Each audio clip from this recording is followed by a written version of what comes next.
Hello and welcome everyone, both in the Zoom room and on live stream with the HowlRound audience. Thank you all so much for joining us.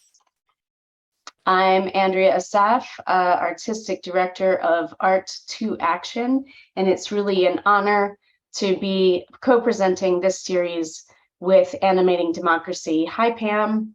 Hey, Andrea. Hello. And I'm glad to be working again with Andrea. I think before we move on, we wanted to start with our land acknowledgements. And Andrea, if you'll allow me, I'll go first. Animating Democracy is on the unceded land of the Pecumtuck and Norwottuck people, now known as Western Massachusetts. And we are based in Americans for the Arts as a program. Americans for the Arts is in Washington, D.C. on the land of the Piscataway and Anacostan peoples. And we would like to acknowledge that these first peoples have been connected to these lands for millennia and to this day. And it's with respect and gratitude that we live and work on these lands. Thank you, Pam. Also, Art to Action here in Tampa, Florida, is on the land of the Seminole and Tocobaga peoples. We pay respect to Indigenous peoples past, present, and future. And as we grow in our work of decolonization, we build relationships at the speed of trust and endeavor to move from acknowledgement to action. For those of you in the Zoom room or on the chat, we invite you to acknowledge the first peoples of the lands where you are currently, and you can name them in the chat. And if you'd like to learn more, you can visit nativeland.ca. Thank you. Great. So I am Pam Korza. I co-direct the Animating Democracy program at Americans for the Arts with my colleague, Barbara Schaefer-Bacon, whom you'll see in a short minute. We are so excited to be in this partnership with Art to Action on this series for a lot of reasons, not the least of which is that when we started, Andrea was the third member of our team, and an artist, an astute programmer, and always a conscience for justice. She contributed so much to the early phase of our work. And we've learned, back then and still, as we've found opportunities to work over the years, from Andrea. So we're really thrilled to have this opportunity, and also to get to know Gabby Viguera, who is Andrea's colleague at Arts to Action. She brings her smarts and skills to the work just the same way that Andrea brought hers to us. So it's exciting to see. It should be said that if you don't know, Andrea and Gabby are in Tampa, Florida, and a hurricane is bearing upon them. If we lose connection with Andrea and Gabby, which we hope doesn't happen, the show will go on. And Andrea and Gabby, please stay safe and do whatever you need to do at whatever moment. I also want to thank HowlRound for live streaming and archiving the series for later access. Such an incredible resource HowlRound is for gathering and discourse in the field. And we thank you not just for this series, but for all that you do. And so I think I'll give Andrea a few minutes to just give us an overview of today, and we'll go forward. Yes, thank you so much. This is the first in a three-part series called Animating Democracy Reflecting Forward, which we are so excited to co-present. And the series highlights some of the artists who were a part of the original Animating Democracy cohort in the early 2000s, and together with artists, cultural leaders, and strategists who are doing art for change work now.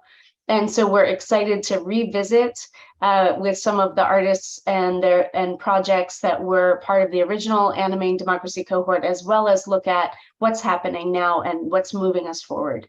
So the structure of these sessions in this series will include legacy tributes, giving honor to people who have been a part of our journey or the journey of Animating Democracy who are no longer with us.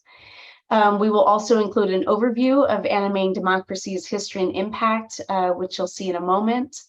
And on our theme or topic for each session, we'll have presentations from our featured artists or guest speakers. So if you have questions as we go along, feel free to drop those in the chat, whether you're in the Zoom room or on the HowlRound live stream chat. And we hope to be able to address some of those questions at the end of the session. And with that, I'll pass it back to Pam and Barbara. Great. And it's Barbara picking up from here. Greetings to everyone. We're so excited to open this Reflecting Forward series. We think of it as an opportunity to really consider practice and progress of community-based and socially and civically engaged art today. As Andrea said, we're bringing together artists from our founding years at Animating Democracy with leading edge practitioners and thinkers from other sectors as well. And through the lens of their work, we want to help articulate some of the critical questions of today and perhaps some ideas about practice and maybe even a few answers as we look forward and look to the future of art and cultural work in this arena. Pam. Great, thanks, Barb. So as we open this session, our friend Tanya is going to pull up some images for us. And we'd like to give, just a few minutes worth of time to share the 20-year trajectory of our work with partners and peers. The power of arts and culture to contribute to civic and social change was illustrated time and again by the artists, projects, and people that Animating Democracy was privileged to work with and support. Since the beginning, we've remained very grounded in the support of local practitioner-driven work, taking practice to theory as our approach. Over time, Animating Democracy has contributed to deepening understanding of arts and culture as a space, as an invitation, as a catalyst, all of those things for engagement, dialogue, and activism. And in that time, we've asked questions like, what does the work look like? How does the work work? And what difference does it make? In 2007, with support from W.K. Kellogg and Nathan Cummings Foundations, the Impact Initiative began working to position artists and the arts as valid and vital contributors to civic engagement and to social change. We did this by creating and activating tools and resources to help practitioners, policymakers, and funders understand and assess social impacts, and by convening and engaging across sectors to nurture this ecosystem of supports. We also work to try to inform the discourse and policy about field needs and about equitable practices. Initially planned as a 4-year initiative, Animating Democracy shone an early light on Arts for Change work. And with our partners and our allies, the programs evolved to serve and advance an expanding field of practice. As we reflect forward, we offer this glimpse of Animating Democracy's DNA. Societal challenges mount rather than recede, and so there is so much work ahead. But support and infrastructure and leadership for this work has expanded, and we're pleased that recognition and resources honor Alana and BIPOC-led organizations and artists, and that leadership for this work is more widely distributed in the evolving ecology of Arts for Change. Animating Democracy, really, we so gratefully acknowledge the thought partners and collaborators that we've had, all of our partners and supporters. First and foremost, we thank the Ford Foundation for its very generous and early support. And we extend deep admiration and gratitude to all of our grantees, the artists and their partners, to our advisors and liaisons, the researchers, evaluators, and writers that joined in, all of our funders, and a myriad of Americans for the Arts staff members. On behalf of Americans for the Arts, Pam and I thank you all for the vision, creativity, and hard work that has propelled the work forward. Let's go on with the program, Pam. Thank you, Barb. We have one more step before we get to the main event, and that is our legacy tribute. And as Andrea said, in each session, we'll pay tribute to an artist, culture bearer, or organizer who's now passed, but whose participation in animating democracy really made a significant impact on fellow participants as well as the field. And beyond our own sphere and in the communities that they literally touched, they brought their artistry to inspire and empower people to participate in civic life. So today, and we can bring up our first slide, we honor and remember culture bearer Raylene Lancaster, who lived on the Big Island of Hawaii.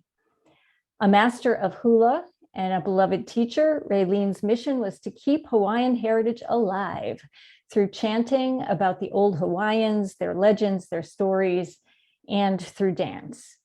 Raylene was also a master of ho'oponopono, the process of reaching agreement and making things right. And I remember distinctly off the bat at one of our first gatherings, she kindly pulled us aside and told us that our Western ways of dialogue weren't going to fly in Kohala, the tiny community where she lived. And so from that point forward, she became vital to the culture-based civic dialogue project about local Hawaiian decision-making that Animating Democracy had the privilege to support. Raylene, along with trusted others, made sure that we learned about the historical, social, and political structures that have disenfranchised Native Hawaiians historically and still do. As a culture bearer of the revived form of hula ki'i, or puppet dance, she showed how community gatherings, when grounded in traditional culture, could create space for talk story and connect the dots between cultural identity, heritage preservation, and the current issues of land and economic development at the heart of the project. Raylene patiently helped us understand cultural protocols. I personally learned a tremendous amount from her, and the notion of what is appropriate to share in a learning exchange or in intergroup dialogue settings. We learned so much from Raylene, and we would like to share a short video of her in her own words and voice as a tribute.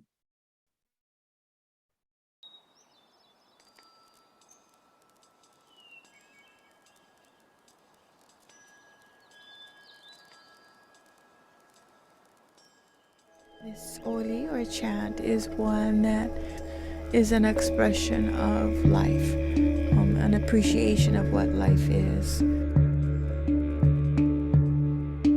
It is wonderful when we can remember to give appreciation for that which we are given,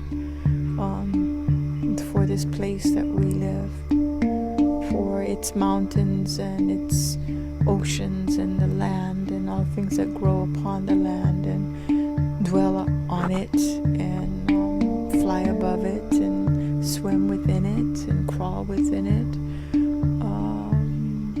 And to acknowledge our ancestors that has walked before us so that we are now who we are at this moment, and that also those who will journey in this world be after us, and they too will be all of what they will be because of who we are, and to acknowledge those who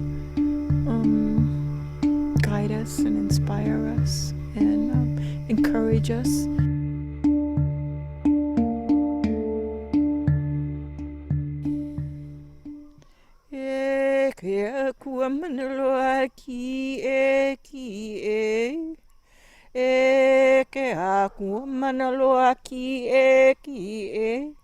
Mahalo nui te ola, mahalo nui te ola, e ke a kua mana loa ki e, mahalo nui te atua ti e, mahalo nui. Mahalanu yotaina aloha ete atu manaloati eti mahalanu yoke okay tola.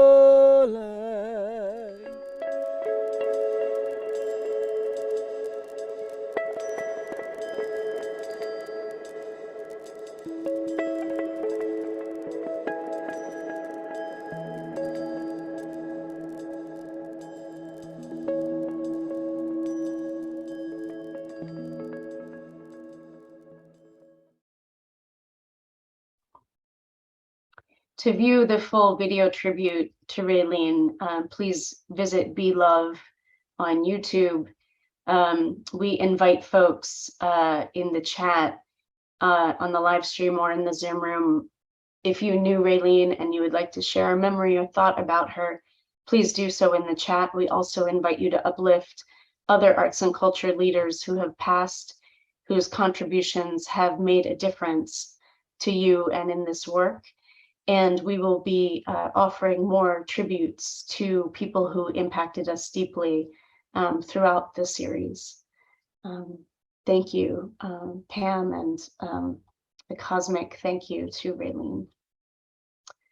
I'm going to take a slow moment to segue into welcoming our guests.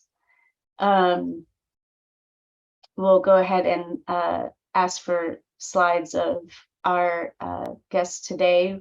I'm going to tell you a little bit about them. You can read their bios in this section, but we're very honored and excited to be joined today by Frances Valdez, who's the Executive Director of Houston in Action. Frances is a lawyer and organizer, has an arts background and close ties to Mecca Houston and to the arts and culture community in Houston, Texas. And I've had the great honor and joy and privilege to collaborate with Frances on a voter engagement, voter mobilization project in 2020, which you'll be hearing about today, called H-Town Votes and its arts initiative. And if you're not familiar with Houston in Action, I highly encourage you to learn more about them and look forward to talking with Frances a little later. But first, we're going to begin the conversation on today's session on voter mobilization in the arts with Michael Road, who is a theater artist, a creator, deviser, director, leader in the arts field and the theater field, certainly. And I first met Michael actually through the Animating Democracy learning exchanges in the early 2000s, and have been thrilled to learn more about his work and follow his work, both with the Animating Democracy Project and beyond, with Sojourn Theater and ASU and many other places over the years. And so we're really excited to be talking today about Michael's project called The Race, which was about democracy in America. And we're going to be hearing about that soon. So welcome, Michael. It's so wonderful to have you with us today. Thank you for joining us. Thank you so much, Andrea. It's really nice to be with you and to be with Pam and Barbara and everyone that's here today. So thank you. So my time starts now, yeah? So I'll talk a little bit about the work. I'll start by saying that as of 12 weeks ago, I live and work in Missoula, Montana, the traditional lands of the Salish, Kootenai, and Kalispel peoples. I'm here as the director of the new CoLab for Civic Imagination, which I'll talk a little bit about later in our time together. I'm quite thrilled to share the space with Frances and to continue to learn more about the work there in Houston. I've been a member of Sojourn Theater, which is an ensemble-based company for 22 years now, since we were founded. I'm an ensemble member there. The company is led by a leadership body now of 4, Bobby Berman, Nick Zaleski, Courtney Davis, and Jamie Ray. And this project, The Race that I'm talking about, was originally created in Washington, DC, as a partnership with Georgetown University and a number of other organizations in DC. And the Sojourn artists who led it alongside me were Courtney Davis, Shannon Scrofano, and Liam Castellent. So I always want to just acknowledge some of the folks involved in any project. Derek Goldman, who now runs the Lab for Performance and Global Leadership out of Georgetown, said to me in 2006, it would be great to collaborate on a project with Sojourn. And as the presidential election is coming up and a lot of Sojourn's work is around democracy, could we imagine a way to make a project in DC that invited our communities in to have conversations, helped work around voter mobilization and registration, and made something for our season. So we decided through a series of workshops in DC that were focused on schools around the area, Duke Ellington School for the Performing Arts, some other schools, and a lot of resident interviews, that we wanted to focus not just on electoral politics, but really on leadership and what leadership means in America at that moment, and how other folks around the world see American democracy and see the way that folks in America make decisions about leadership. And this was when we started this project, Barack Obama had not yet at all become a front runner. But of course, what we ended up doing was building this project through the primaries and then right up through the electoral process. The show opened in DC the weekend before the 2008 election and ran through the election and the week after the election. So we had really the incredible opportunity to be talking to voters around the district, to be presumed to be Skyping with folks around the world as part of the project, and to be creating this production, which went up in front of audience after audience as we hit those last days. And then a very, very memorable night for all of us is when we were all in there watching the election results and Barack Obama was elected.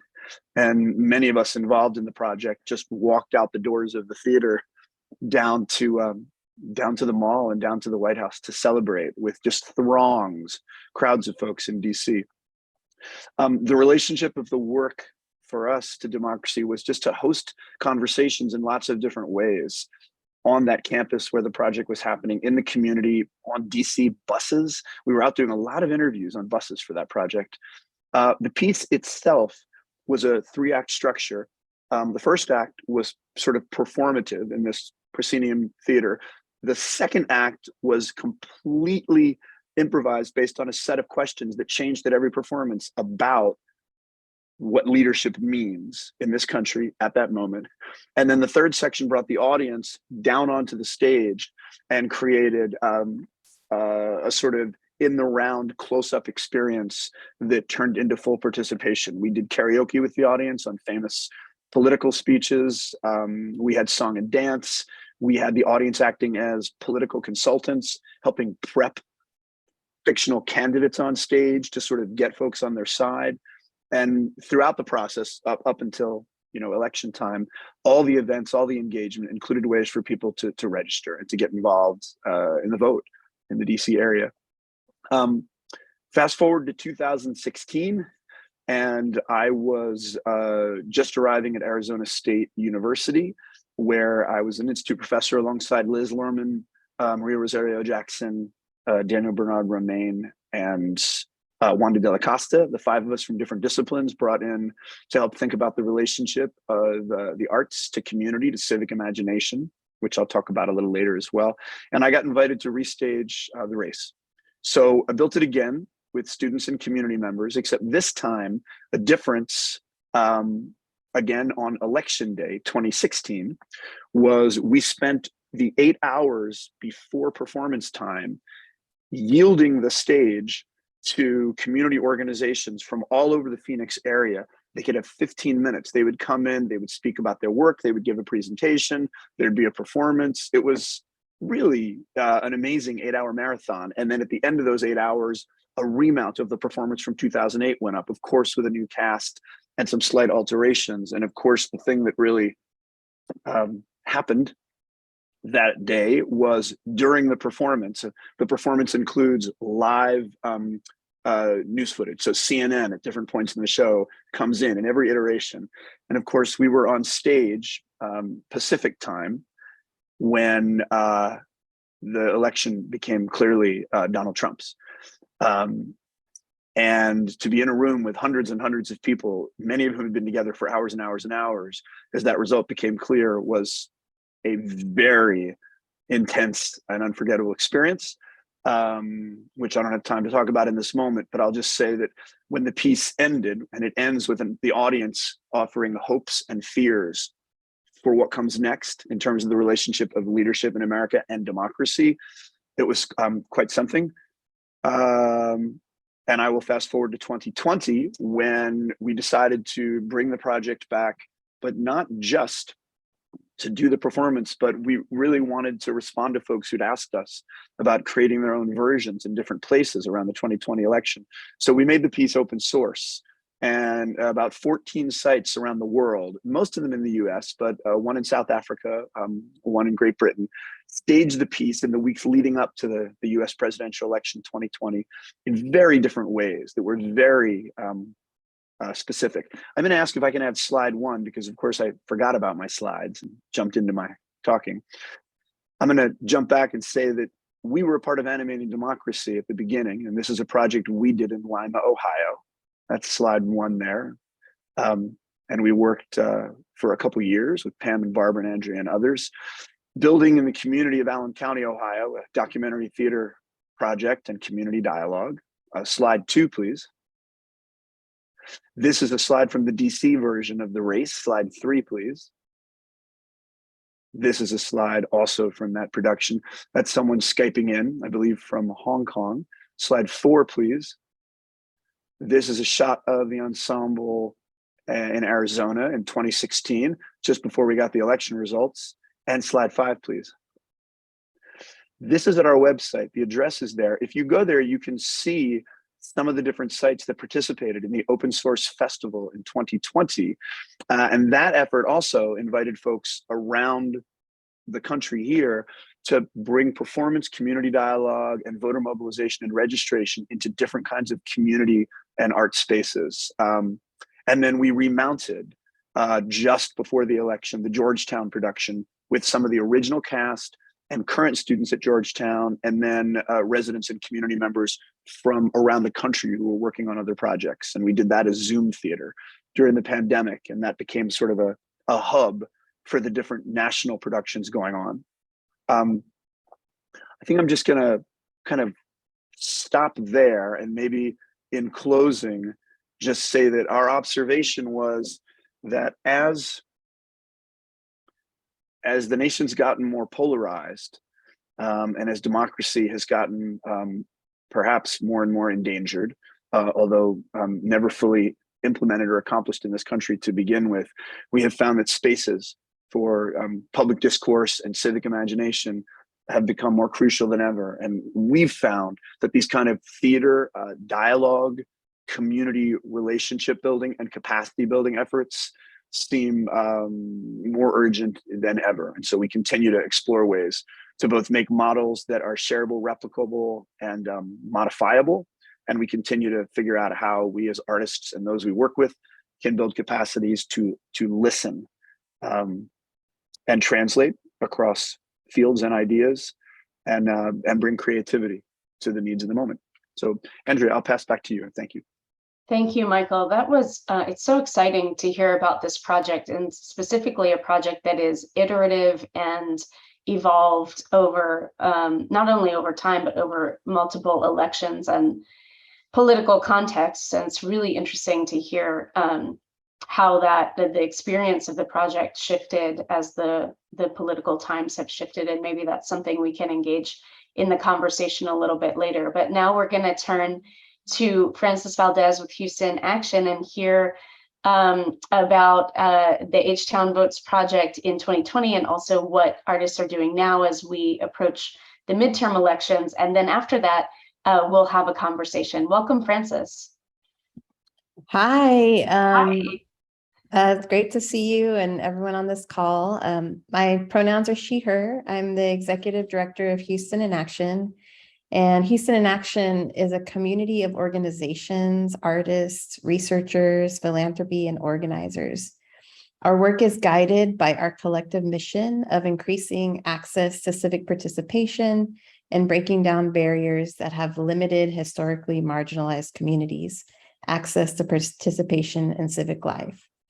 Thank you all for being on the webinar today and being a part of this conversation. I also want to thank Animating Democracy and Art to Action for their invitation and this ability to talk about this amazing project, hashtag H-Town Votes, Art Votes. And I want to start by telling you a little bit about me to give some context. I am a multi-generational Tejana with family roots in El Paso and the Big Bend area, which is the land of the Mescalero Apache. I was born and raised in Houston, Texas, and I started singing and playing music at a really young age. I went to the performing arts schools in the public school system in Houston for elementary, middle, and then I attended the high school for the performing and visual arts where I played the oboe. And in college, I was a professional mariachi musician and played a little guitar called the vihuela, and I sang. So for me, art is essential to all aspects of life. So as I've been developing and working on Houston in Action, it was natural to think about how to integrate artists into the work. At Houston in Action, our communities of focus are communities that have been historically left out and often intentionally left out of civic participation. Therefore, it made sense for us to start reaching out to artists and organizations, arts organizations with a history of working with BIPOC, low-income, youth, LGBTQ+ communities. And after initial conversations with folks, it was clear that a history of inequitable funding for artists and arts organizations of color left many in the community traumatized and weary of potential co-optation and exploitation of their work. We wanted to honor that history and create a new path forward by reimagining with artists, arts organizations, and organizers an equitable approach to integrating arts into our civic engagement work. That's when we had the good fortune to meet Andrea from Art to Action, who we hired to consult with us on how to integrate arts into our work. Our collective work culminated in the hashtag H-Town Votes, Art Votes project. And remember, this was 2020 when we were all in lockdown in our homes. So we knew that this work had to be distributed digitally. We built from the very beginning, equity was in mind, as I mentioned, in all of our processes for reaching out to artists. We wanted to create an extremely accessible application process and reduce any barriers to entry. We brought membership from Houston in Action, from BIPOC communities to help review the artist proposals to ensure that the work would be culturally relevant. We connected the artists with our civic engagement and organizing organizations to foster collaboration.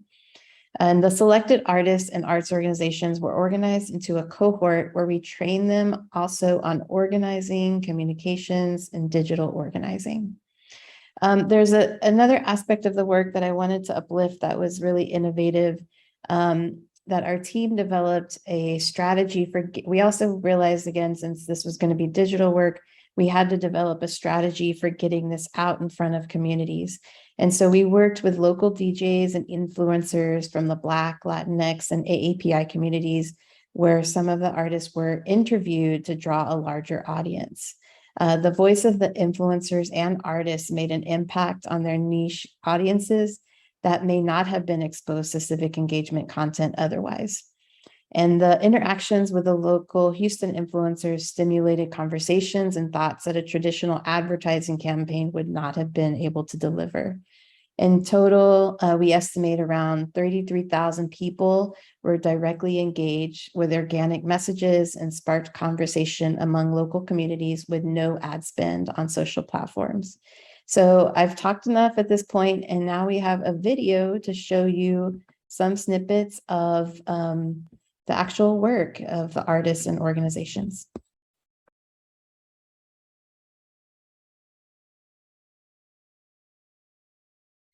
Cantar es poder, cantar es poder, tu voz hazla sonar como un pueblo, vamos a votar.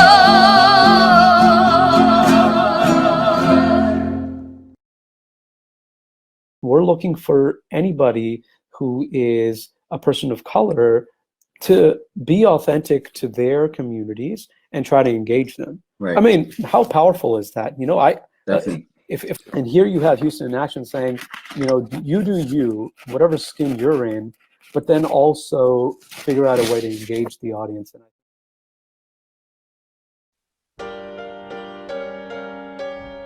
This is our brand new song. It's called Take Me to the Good Times. And it's about exactly that.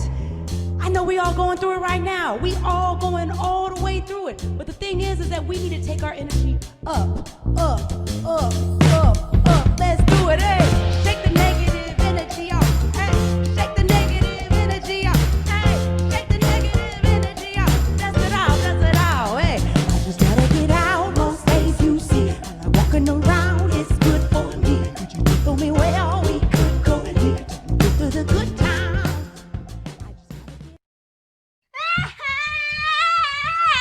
What's wrong? I want you to vote this time. Oh, I don't know. You have to. You have to vote. Asian Americans aren't voting enough. What?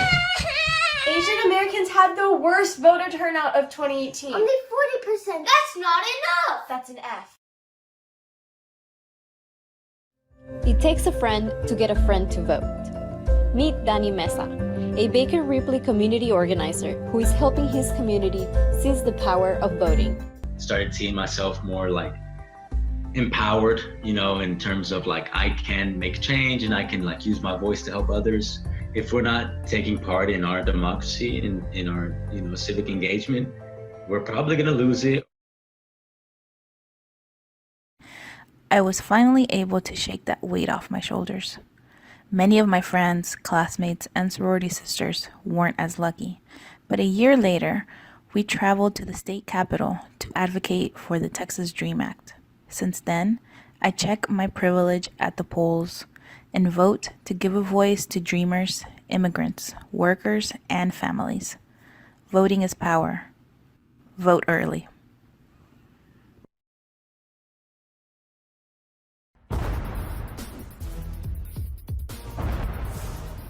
Fellow Americans, registered voters across the nation, now is the moment we've all been waiting for.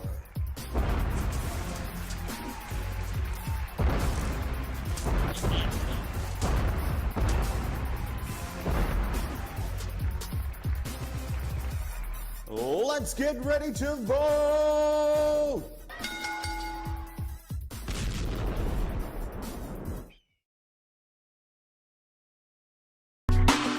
Suivre, faut pas stresser. Real black man, c'est genre de go on the press. J'aime bien le skateboard, je danse Johnny Radfest.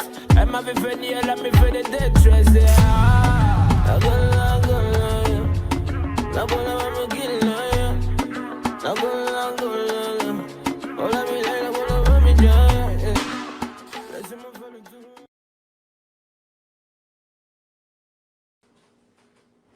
Call me Professor Producer. This is for edutainment. Class is now in session. Hashtag enters the booth. I start by pointing out lies to center the truth. We've heard it said before, we shall overcome. Well, the statement is true. I've studied its application through and through. And what I've discovered is that the process starts with you.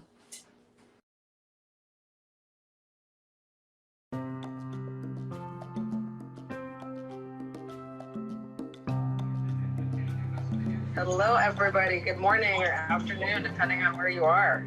But welcome, everyone, to the very first National Virtual Yes Summit with Comidewota and OCA.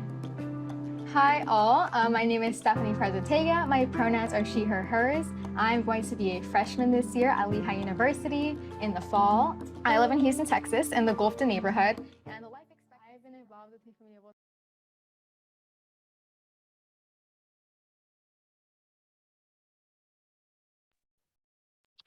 So hopefully y'all enjoyed that, and just want to uplift a few organizations. As we do this work, it isn't just about a moment, and we really are wanting to integrate artists into our work ongoing.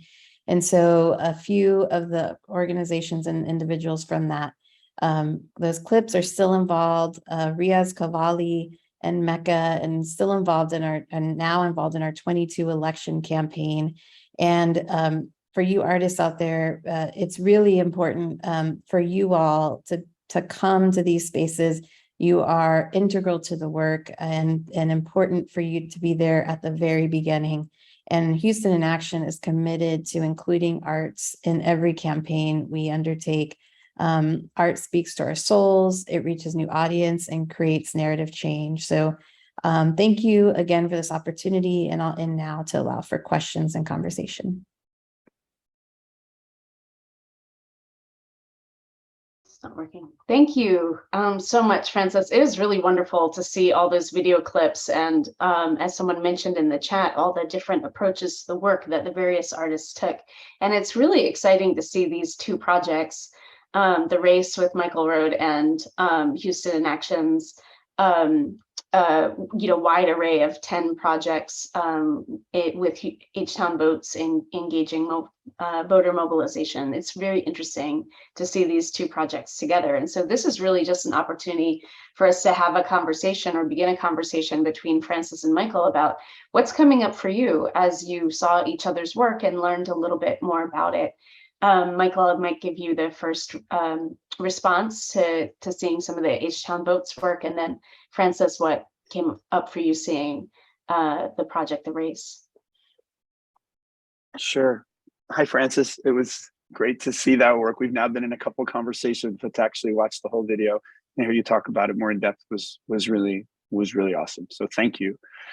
I guess something on my mind is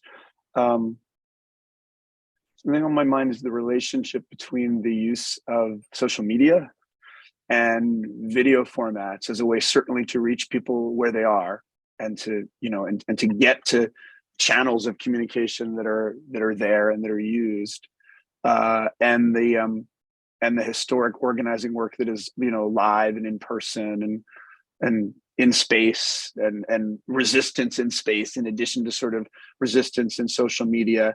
And I'm wondering how you think about the relationship between those things, and how you think about your proportional energy and resource use, and even the kind of invitations you make to different folks to participate in those different mediums or platforms, and not with any kind of like better or anything. I'm just wondering how you think about the energy of your work and your organization in relation to those different modalities.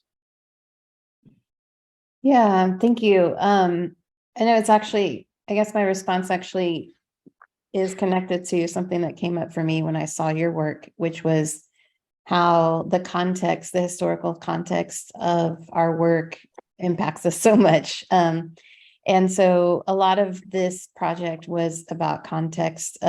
We were in lockdown, and our big drive in 2020 was working with our partners in Harris County to ensure, this was a time when we didn't know if elections would happen because of the pandemic, right? And then it was really, we need to make sure they're accessible and that we still can, have a fair election in this really difficult time. So with that, safety concerns were discussed among the membership as well as with the artists. And so when we produced this, we, with the application, actually said that it could be any type of art, but it needed to be able to be shared on social media, because that was just the limitation we had at the moment.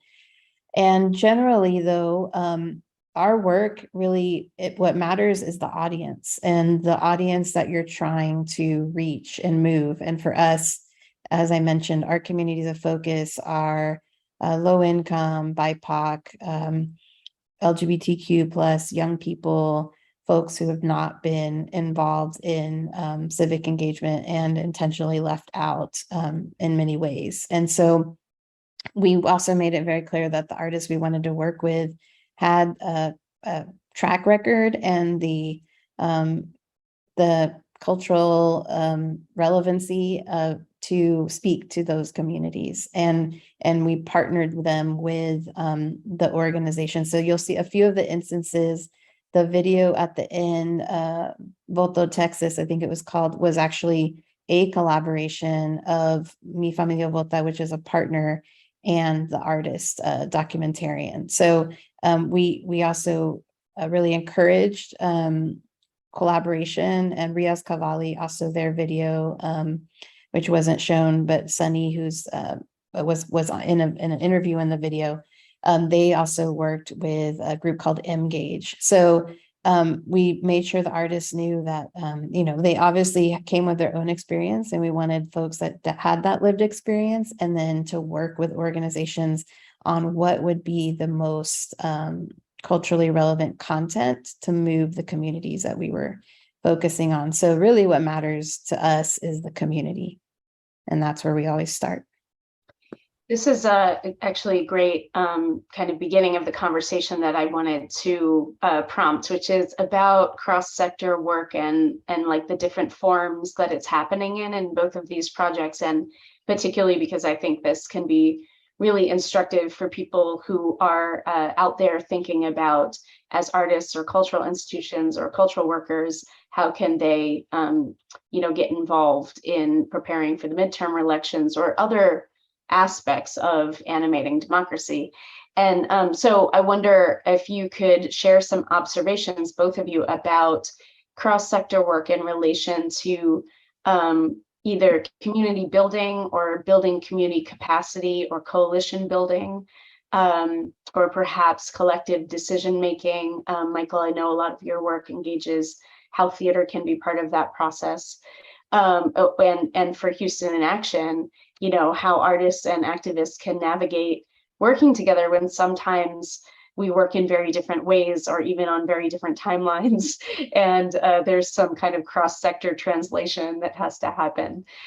So either one of you can respond to that, just observations about working across sectors or in various modes with community. Michael, do you want to start? Sure, thanks. Yeah, I mean, your question gets to the heart of what I'm most interested in these days. It was interesting to me when you invited me to speak about the race here, which I'm grateful for. You know, it's a show from 14 years ago in terms of its conception, and although we've revisited it, it really isn't the heart of the kind of work my energy is focused on these days. So it's interesting to revisit it.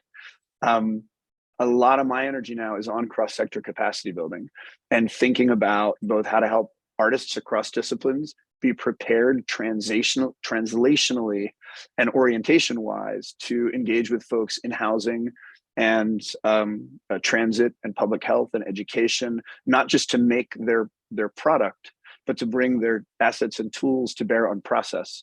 You know, and Francis, it was neat for me to hear you at the end talk some about why it's important to you that artists come to these tables. And the way I frame it often is, you know, artists' contributions in the areas of problem solving and coalition building and visioning and centering equity in the way democracy is practiced at the systemic and institutional level in places is deeply untapped and deeply powerful.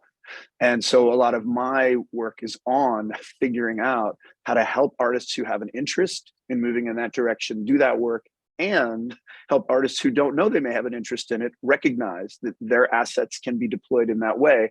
And then, of course, there's the other side, which is working with municipal government, working in the nonprofit sector. So folks who are outside of the arts ecosystem have an appetite to collaborate with culture workers and culture makers, and have some capacity to collaborate equitably and productively with culture makers on all kinds of, again, process-based ways. I think, you know, you asked me at some point today to mention the work on One Nation, One Project, and on with the American Library Association and Art Train. And those are all spaces where I'm kind of working with community-based health centers around the country and municipal governments around the country and librarians in rural communities around the country, and working with folks in municipal agencies on how they can use ARPA funds to learn how to better collaborate with artists, particularly in places where artists have been where communities have been disproportionately impacted by COVID, which would be communities of color, which would be rural communities, tribal communities. So I think that this is actually the heart of thinking about democracy and what culture has to offer it. It's the work that Francis is doing in Houston, and it's the preparing all of us to work cross-sectorally. So I'll pause and pass on to Francis. Yeah, thank you. I completely agree. So I just start, again, like I shared my background because I know that there are different disciplines, but I'm one person with multiple ways of working, right? And my arts background has shaped me in everything I do. And so I talk to my team a lot about, how exactly what you said, how we use the art and the imagination, the creation. When you're running a nonprofit, and we're a startup, we started in 2018. Everything we do is creation. Everything we do is new. And that's what artists do as well. And that imaginative, creative spirit is what helps us be good at our work.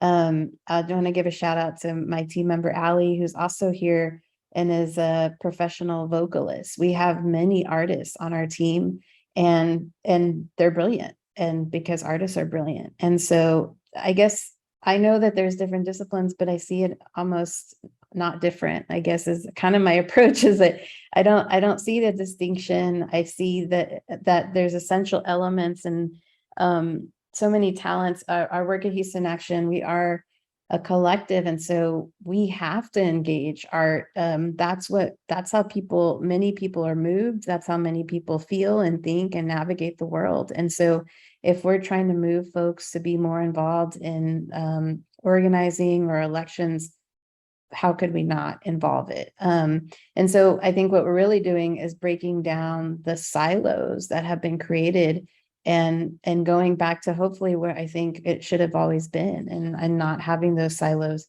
And I guess I'll just, like, as an example, and the work as we were talking to artists and organizers, yes, there's differences. And maybe it's just like the nature of the folks that we work with tend to be open to collaboration.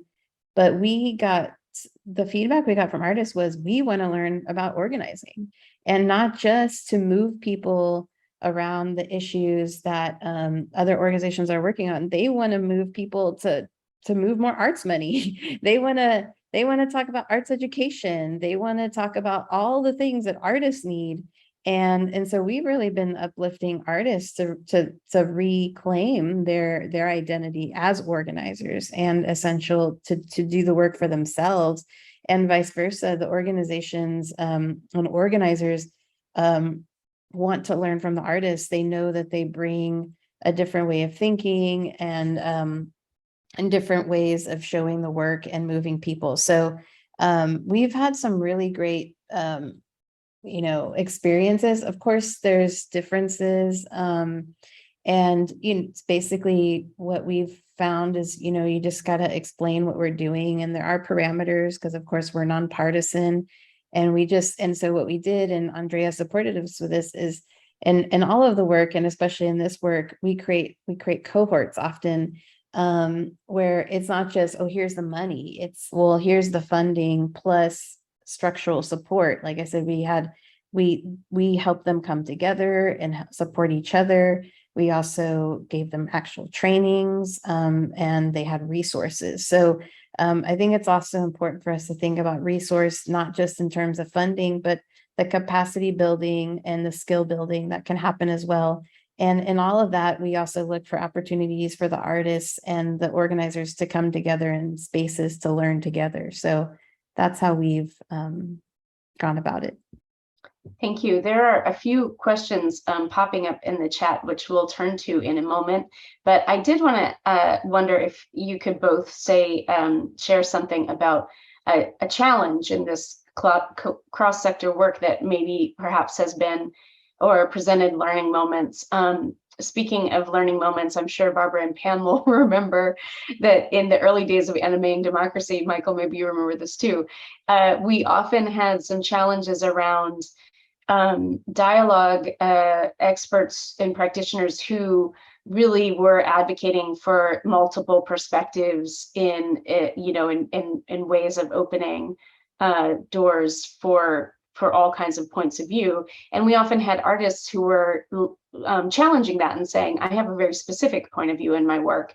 And similarly, in the H-Town Votes project, we came up against the limitations of bipartisanship and what a 501c3 can do around elections or voter mobilization, and the fact that the artists had very clear points of view and sometimes candidates that they did not want to support as much as they wanted people to just mobilize to vote. So those are some, like, I see parallel challenges in the world of arts and civic dialogue and in the world of art and voter engagement, voter mobilization. And so I'm wondering if each of you could talk a little bit about, you know, a challenge that you may perhaps learned from in some of this cross-sector work. Michael, do you want to go? This is not a 90-second response, right? This is a huge 3-day conversation. So I'm trying to think about something brief. I guess what I would say is, do you want me to talk about this moment, or do you want me to refer back to those early animating democracy moments? Which are you interested in? Thoughts on? Either one, but I think it'd be interesting to hear what's on your mind in this moment. In this moment. Well, I think in this moment, we encounter folks living in different narrative realities. We encounter folks who, whether you want to believe it's disinformation or misinformation or, you know, hateful ideology, corrupted power, greedy for power, all the reasons, white supremacy, you know, all the things. We encounter many folks on what have traditionally been thought of as, oh, there's this point of view on this issue and there's this point of view, but we were sort of entering those point of view conversations from some shared sense of facts or shared sense of narrative context. And particularly around democracy and voting, let's not even, I mean, even before we get to reproductive justice and before we get to immigration and before we get to the death penalty and incredibly urgent and emotional moral crises of the moment, literally just was the election, you know, real or not, stops people sometimes from even getting to those other conversations. So I think the work around dialogue and mobilization right now, even when working with artists who are going to attempt to be in places that are going to have a mix of perspectives in the room, it's always figuring out what's the line between different voices need to be heard for there to be an opportunity for a listening and potential transformation, and harm is not okay in this space. And so where is the space for different voices while also saying harm is not okay? And when some sort of lived in reality constructs are completely based on harmful ideology and misinformation that demonizes others, do you simply not include those voices or that perspective at all? Because harm's not allowed in the space. For me, it's not okay. But where do those potential transformational moments kind of happen? Yes, Barbara's putting something in the chat, but there's a harder moment that came a couple days before the moment that Barbara's referring to, which I could tell the story of, but I want to pass on to Frances because I fear I'm rambling a little bit, but that's what I think about right now. Yeah, I mean, I think with artists, you know, there's definitely can be the free spirit, again, like the beautiful things that help create wonderful outcomes. Can be a different culture of way of working, as sometimes how we have to operate in the nonprofit worlds and a nonpartisan campaign. And obviously artists, because we wanted to bring in artists from the communities we focus on, many BIPOC artists often, you know, have their own lived experience, difficult experience, are very passionate about where they're coming from.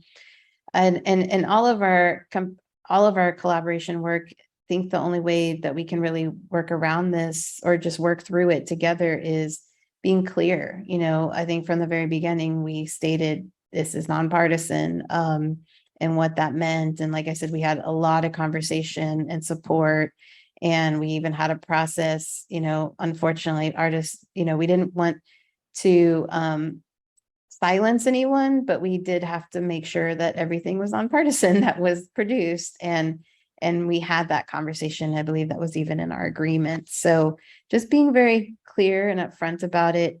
And then, but then helping everyone see the opportunity. I actually feel like there's more opportunity in nonpartisan work than partisan work.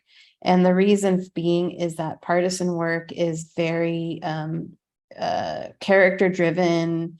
Who's the character that's running for office in that moment? And it's often a way for people to become very disillusioned with politics and government, because no matter what happens, if the person you like wins, they're going to disappoint you.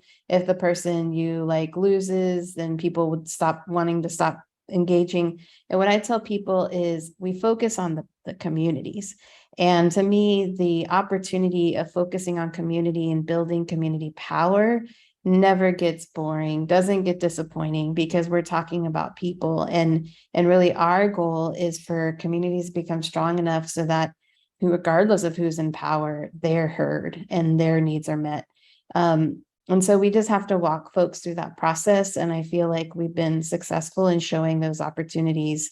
And yeah, it's been a real joy to see how it comes to fruition. Can I make just one little tag on to that, Frances?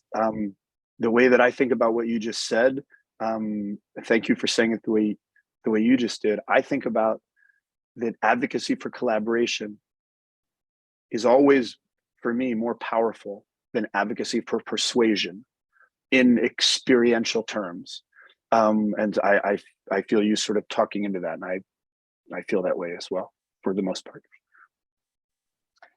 This is a fantastic conversation. I know we have a few questions coming up from the chat in both the live stream with HowlRound and in the Zoom room. I'm going to turn to Barbara in just a moment to offer up some of the questions that you might want to address. And also say that then I'd like to come back to a closing question, which is what is needed to animate democracy right now. But first, let's hear what's happening in the chat, Barbara. Great, thank you. Thank you for these presentations and the commentary. It really does harken back to the case sessions where we looked at the work and really tried to draw our lessons and learning from that. So a couple of things have come up. Eric Booth wanted to know from both of you, and Frances, you've already commented a little bit about how you are, what are the things you're really concentrating on as you're training artists to be effective in the advocacy sector? And Michael, the same. How are you, what are some of the main areas you're focused on for helping artists to prepare? So our work is, a lot of it is capacity building, and we're building out a program by which we work with all of our partners to really understand their needs and then build out a particular plan for them, and supporting them in the elements of organizing and advocacy. So training on organizing, which could be in person, online. Communications is an essential part of the work, and there's much intersection and overlap between communication and art, which we welcome as well. Data, something that was really interesting in this project was it had two areas that are hard to quantify, art and digital work, both together. And so it gave us the opportunity to be creative. And that's why actually in the title is hashtag H-Town Votes, because we needed that hashtag to be able to show our impact and sharing with people how they can use data in ways that make sense for them and to support their work. So we have a lot of we're building a very comprehensive program, and essentially our vision is artists, organizers, individuals, again, having the tools to do what they need to do for their communities. And again, I think one of the strong suits that we've been really building lately is we actually don't really think of artists differently. We think that we're thinking of them as any other partner and bringing them on at the beginning. As Michael mentioned, the creative abilities of artists is essential in supporting with planning and envisioning work. So just continuing and always engaging is really our approach.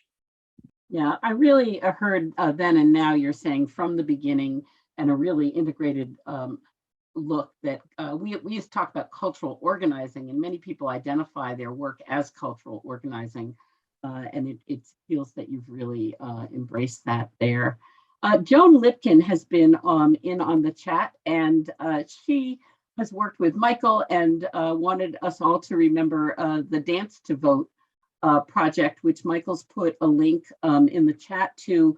We might ask you to say something about that, but I wanted to just go a little further and ask about physical engagement. Obviously, Francis, in the Zoom environment, there was more limited opportunity, but we just saw a presentation on artists working on climate change around the world, all talking about the emotional impact of something like climate change, which you have both just described in feelings about democracy right now, and how the physical can be a part of helping to process and move forward. I wondered if any of you wanted to comment.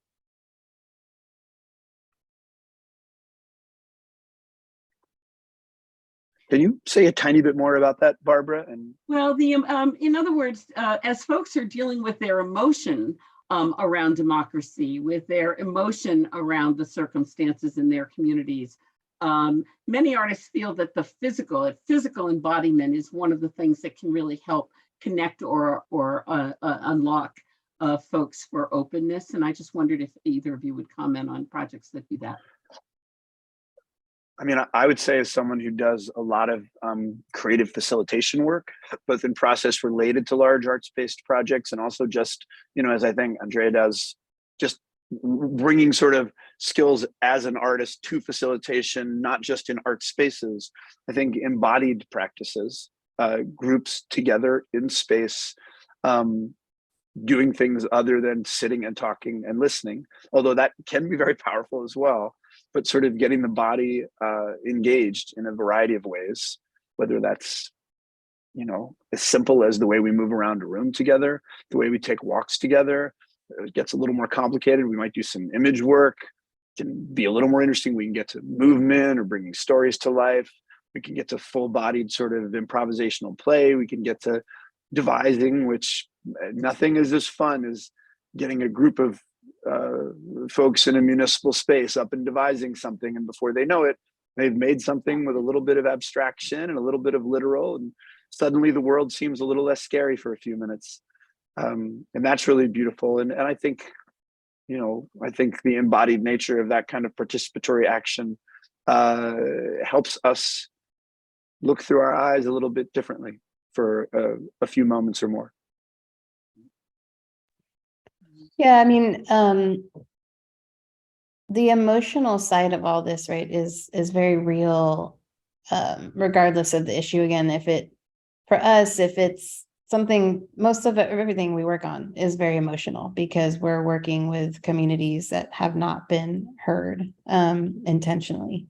And so this election season, we're really excited to kick off a project supporting organizations that are doing nonpartisan work and educating around reproductive justice and bringing artists together to support that work and to have their issue heard in a way. And, the emotion and how you express that is, again, I think the key to how we connect people to issues and connect people to each other and move people.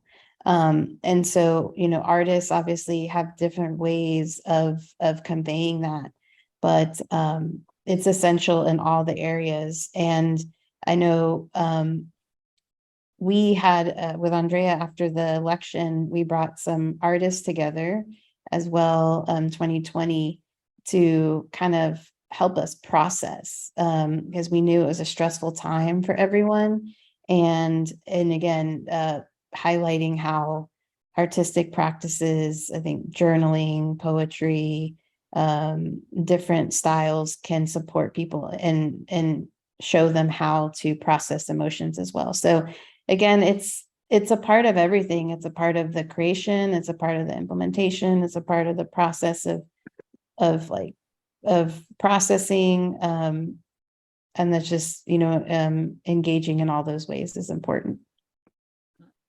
Last point that you brought up, I just want to put a little punctuation there that remembering to use our creative work and our artists to create space for self-care and healing for those people who are on the front lines and doing the work of organizing is really, really a great point to make here. Michael, sorry.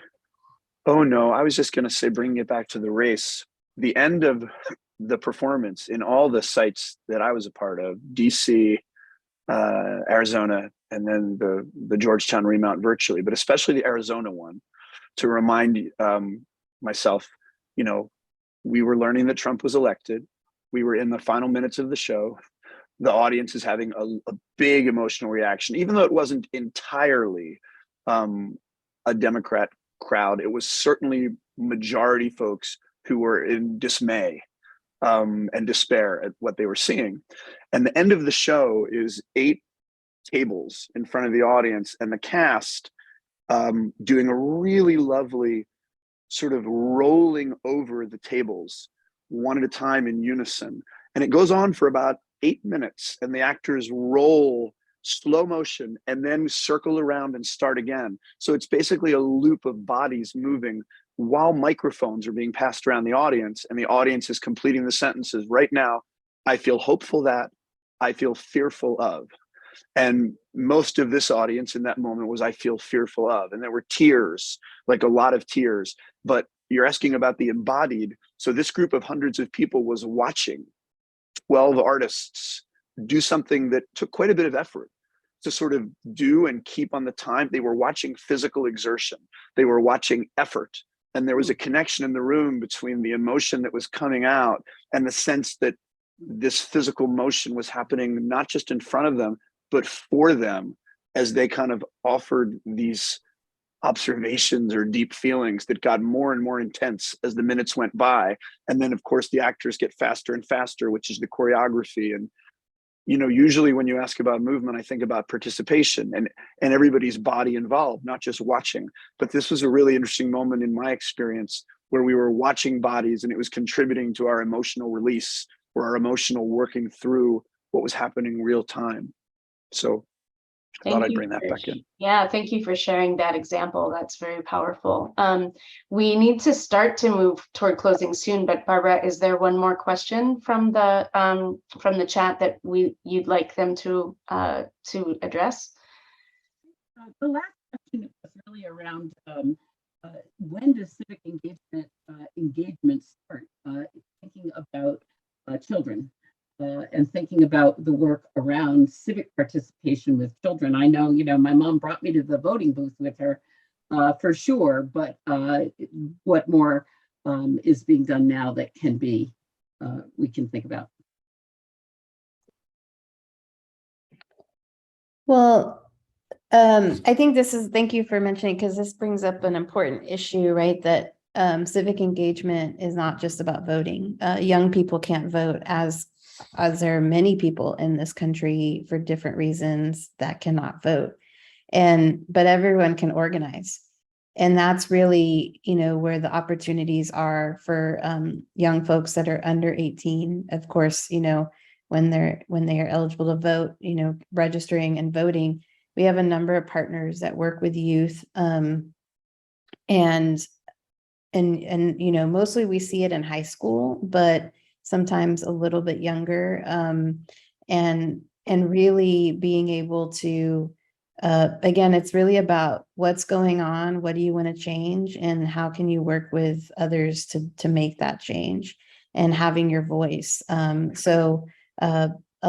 the last clip that y'all saw was a youth of an organization that does youth organizing, and that was actually, they were on a conference of youth organizers, and Danny Mesa, who was on being highlighted in the other clip, was also a young person organizing with a group of young folks. And so, and how you define youth, the creator of that project is in her 20s. So, you know, young people are essential, similar to artists, and I bring a important aspect. The question about digital was asked earlier.